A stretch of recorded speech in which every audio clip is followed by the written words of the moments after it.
कि डॉक्टर साहब आपका घर देख के मुझे जलन हो रहा है। जिसके घर को देख के आईएएस को जलन होता है उसको नेतागिरी करने की जरूरत है?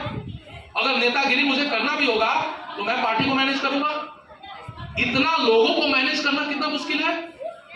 मुखिया जी का तबीयत खराब हो गया होगा चुनाव जीतने में, और मैं सांसदगिरी का बात कर रहा हूं। जिंदगी में मैं किसी चुनाव को नहीं लड़ा हूं, ना मैं किसी पार्टी को आज तक ज्वाइन किया, ना मैं कहीं जाके न कॉलेज में, न एम्स में, न घर में, न कहीं गांव में मैं कोई राजनीति किया ही नहीं। ये मेरे लिए आध्यात्मिक यात्रा है। मैं 8 साल की उम्र में ही वेजिटेरियन हो गया। मुझे लगता था कि भाई यहां से लोग निकल के जाते हैं तो कहां जाते हैं, तो मुझे उस समय लगा कि लोग यहां से निकल के कहां जाते हैं। वो मृत्यु का जो आदमी को अंदेशा होता है, जब मृत्यु को आप अगर सोचिएगा ठीक से तो जीवन के साथ न्याय करने का आपका प्रेरणा बढ़ जाएगा। अगर आप आध्यात्मिक व्यक्ति हैं तो अपने आत्मोत्थान के लिए काम कीजिएगा। आपने ठीक से सोचा कि चतरा में आज से पहले जितने 4 एमपी बने, एमपी बनने के बाद कुछ नहीं बन पाए। नामधारी जी, नागमणि जी, धीरेन्द्र अग्रवाल, अभी जिसको आपने वोट देके एम्प्लॉयमेंट दिया है उनकी क्या हसर होगी आप बढ़िया से जानते होंगे। वो यहां सांसद बनने के बाद कुछ भी नहीं बन पाया। यानी यहाँ के लोग सरल जो स्वभाव के हैं, जो उनको उम्मीद जगाया और उस पर खरा नहीं उतरा, लोग साबित उनको किए, जिसके चलते वो सांसद बनने के बाद घोर अंधकार में चले गए, कुछ भी राजनीति कर ही नहीं पाए।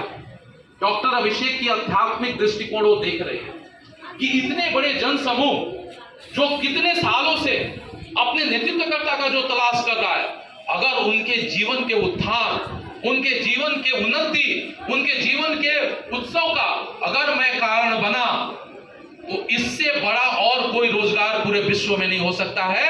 अभी तक मैं आंख बना रहा था, अब मैं जीवन बनाऊंगा, जीवन बनाऊंगा, समाज बनाऊंगा। राज्य को आगे कैसे ले जाना है, एक ही व्यक्ति तो चाहिए। मैं ये नहीं बोल रहा हूं कि डॉक्टर अभिषेक को आप वोट दीजिएगा।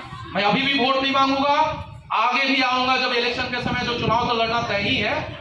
जब 3 साल मेहनत किया तो चुनाव लड़ने के लिए कि हम लोग तो ऐसे भी बुद्धिमान आदमी है कि टाइम पास 1 सेकेंड के लिए किसी का ना टाइम खराब करेंगे ना अपना करेंगे। तो मैं उस समय भी आपसे वोट नहीं मांगूंगा। मैं ये बोलूंगा वो एक आदमी का तलाश आप लोग शिद्दत से कीजिए, क्योंकि ये बात डॉक्टर अभिषेक की नहीं है, ये बात झारखंड की है, ये यहाँ की युवा की है। और आने वाले जो बच्चे, जो गुजरात का बच्चा इस एज में होगा, उसके दिमाग में क्या चलेगा, वो क्या सोचेगा, और ये बाकी और झारखंड के बच्चे क्या सोच रहे हैं, इसमें आसमान और जमीन का फर्क है।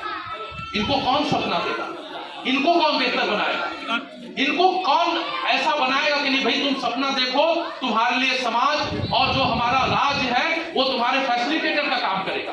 हम सब जो है स्वार्थ के कुचक्र में पूरी तरह से फंस चुके हैं।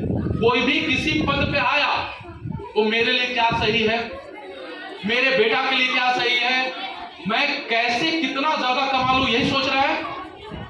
तो मैंने बोला है ये जो 2024 चतरा लोकसभा चुनाव जीतने के बाद पहला काम मैं प्रतिज्ञा सभा ही आयोजित करूं कि आपके भाव, आपके विचार, बड़ी चर्चा करके दबा देके हम सांसद बन गए और कोई अटैचीधारी इंसान आया और मेरे तपस्या को भंग करके चला गया।